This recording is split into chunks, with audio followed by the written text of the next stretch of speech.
معاہدہ کیا، ایک نہیں، دو نہیں، 3 معاہدے کیے حکومت کی طرف سے، اور تینوں معاہدوں کو ایک ایک کر کے نل اینڈ وائڈ کر دیا گیا، اور جو آخری معاہدہ ہوا اس کے اندر بھی شیخ رشید صاحب جو وفاقی وزیر داخلہ ہیں، انہوں نے وفاقی وزیر مذہبی امور اور راجہ بشارت صاحب جو وزیر قانون ہے پنجاب کے، ان کی موجودگی کے اندر ٹی ایل پی کے کارکنان سے، ٹی ایل پی کے رہنماؤں سے اس بات کی یقین دہانی کرائی کہ ہم فرانسیسی سفیر کے معاملے کو قومی اسمبلی کے اندر لے کے جائیں گے اور وہاں پر اس معاملے پر بحث کی جائے گی، جس کے اوپر انہوں نے اپنی رضامندی ظاہر کر دی۔ اب جو شیخ رشید صاحب ہیں ان کا یہ کہنا ہے کہ جناب یہ قرارداد بھی ہم لے کے نہیں جائیں گے، ہم اس کے علاوہ باقی ہر ایک بات ماننے کو تیار ہیں۔ ادھر جو فواد چودھری صاحب ہیں وفاقی وزیر اطلاعات و نشریات صاحب، وہ بھی آ چکے ہیں پاکستان، آج ان کی پیشی تھی ادھر الیکشن کمیشن آف پاکستان میں، ان کو نوٹس جاری ہوا تھا، وہ وہاں پر جب پہنچے تو تاخیر سے پہنچے، اس کے بعد ان کی میڈیا ٹاک ہوئی، اور میڈیا ٹاک کے اندر ان کا یہ کہنا تھا کہ یہ تحریک لبیک والوں نے کون سا روز روز کا تماشا بنا لیا ہے، اور یہ جو تماشا ہے اب بند ہونا چاہیے، یعنی یہ جو فرانسیسی سفیر والا ایشو ہے یہ ہم نے کسی بھی صورت ایڈریس نہیں کرنا۔ اگر سوال یہ ہے کہ اگر آپ نے ایڈریس نہیں کرنا تو پھر اس پر بات چیت کرنے کی، اس پر معاہدے کرنے کی کیا ضرورت تھی، اور کیا ان مذاکرات کے نتیجے میں ہم ان کو کسی طریقے سے اس طریقے سے قائل نہیں کر پا رہے تھے کہ جناب اس معاملے کو ہم اس طریقے سے مکان ادھر سے پکڑنے کی بجائے گھما کر پکڑ لینا، کوئی اور لارا لپا لگا دینا، اس قسم کی صورتحال سے نپٹا جا سکتا تھا، لیکن یہاں پر بھی حکومت نے اپنی بد انتظامی کا ایک مرتبہ پھر مظاہرہ کیا، اور جس کے نتیجے میں یہ ساری صورتحال جو افسوسناک صورتحال ہے جو اس وقت ڈیولپ ہوئی ہے وہ مزید سنگین ہوتی چلی جا رہی ہے، اور ہر گزرتا منٹ، ہر گزرتا گھنٹہ، ہر گزرتا دن اس سنگینی کے اندر اضافہ کرتا جائے گا، اور یہ کسی بھی صورت ایک اچھی مثال ہم قائم نہیں کرنے جا رہے، کیونکہ حکومت ہے نا، حکومت نے اگر حکومت ہی اپنی باتوں سے پھرتی رہے گی، حکومت ہی وعدہ کر کے وعدہ خلافی کرتی رہے گی، حکومت ہی معاہدے کر کے معاہدوں کو توڑتی رہے گی، تو پھر اس کے نتیجے میں جو حکومت کی ساکھ ہے اس کے اوپر بہت بڑا سوالیہ نشان آلریڈی موجود ہے، لیکن لگ جائے گا۔ خیر، وزیر اعظم کو جس طرح میں نے آپ کو بتایا کہ کل آتے ساتھ ان کو 3 چیلنجز درپیش تھے۔ پہلا چیلنج تھا ڈی جی آئی ایس آئی کی نوٹیفیکیشن کا، دوسرا چیلنج تھا تحریک لبیک پاکستان کا، اور تیسرا چیلنج تھا بلوچستان کی صورتحال پر، اور تینوں چیلنجز کو الگ الگ طریقے سے ایڈریس کیا گیا۔ وزیر اعظم آفس کی طرف سے نوٹیفیکیشن جاری ہو گیا، اور نوٹیفیکیشن کے اندر یہ کہا گیا کہ جناب وزیر اعظم نے جو یہ صورتحال ہے اس کا جائزہ لیا، اور آتے ساتھ ہی اس پر غور کیا گیا۔ اب یہ ایک ٹویٹ ہے جو وزیر اعظم آفس سے جاری ہوا، جو اس وقت آپ کی سکرین پر نظر بھی آ رہا ہے۔ یہ 3 حصوں پر مشتمل ٹویٹ ہے جو پرائم منسٹر کے آفیشیل اکاؤنٹ سے جاری کیا گیا۔ اس کے اندر جو پہلا حصہ ہے اس کے اندر جو پرائم منسٹر آفس ہے وہ یہ کہتا ہے کہ chief of army staff general Qamar Javed Bajwa called on prime minister today, یعنی یہ کل کی بات ہے کہ army chief general Qamar Javed Bajwa نے وزیر اعظم عمران خان صاحب سے اسلام آباد آفس میں ان کے ساتھ ملاقات کی۔ The meeting was part of the on going consultation process between prime minister and chief of army staff, یعنی یہ جو ملاقات ہے یہ اس مشاورتی عمل کا حصہ ہے جو گزشتہ کئی دن سے وزیر اعظم اور آرمی چیف کے درمیان چل رہی تھی۔ اباؤٹ کس وجہ سے؟ Timings of the change of command in I S آئی، یعنی کہ کس وقت جو آئی ایس آئی ہے اس کا جو سربراہ ہے اس کی تبدیلی کو وقوع پذیر ہو سکے، and selection of new D G I S I, اور اس بات کا بھی تعین کیا جا سکے کہ کون نیا ڈی جی آئی ایس آئی ہوگا۔ یہ اس ٹویٹ کا پہلا حصہ ہے۔ اس ٹویٹ کے دوسرے حصے میں وزیر اعظم صاحب یہ فرماتے ہیں ڈیورنگ دی پروسیس، اس عمل کے دوران، یعنی یہ جو مشاورتی عمل ہوا وزیر اعظم اور آرمی چیف کے درمیان، اس عمل کے اندر وہ جو لسٹ تھی آفیسرز کی جو ممکنہ طور پر جن کے نام بھیجے گئے وزارت دفاع کی طرف سے، اس لسٹ کا جائزہ لیا گیا، اینڈ پرائم منسٹر انٹرویوڈ آل دی نامینیز، یعنی کہ پرائم منسٹر نے وہ جو لسٹ جو سمری بھیجی گئی تھی وزارت دفاع کی طرف سے، اس میں جو 3 نام موجود تھے ان تینوں ناموں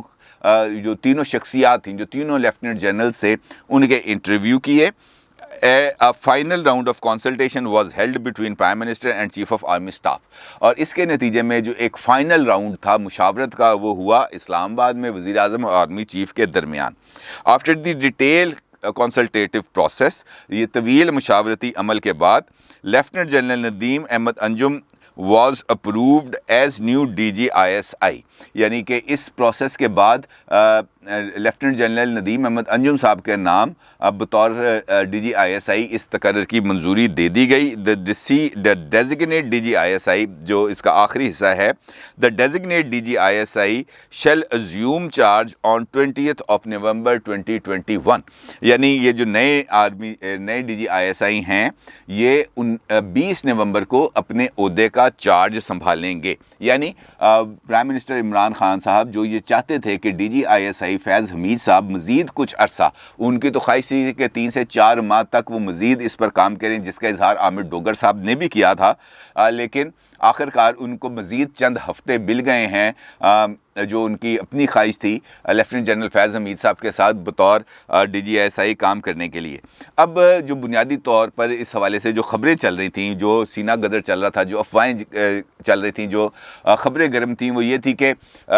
وزیر اعظم یہ چاہتے تھے کہ یہ جو نئے ڈی جی آئی ایس آئی ہیں ان کی تقرری اس وقت ہو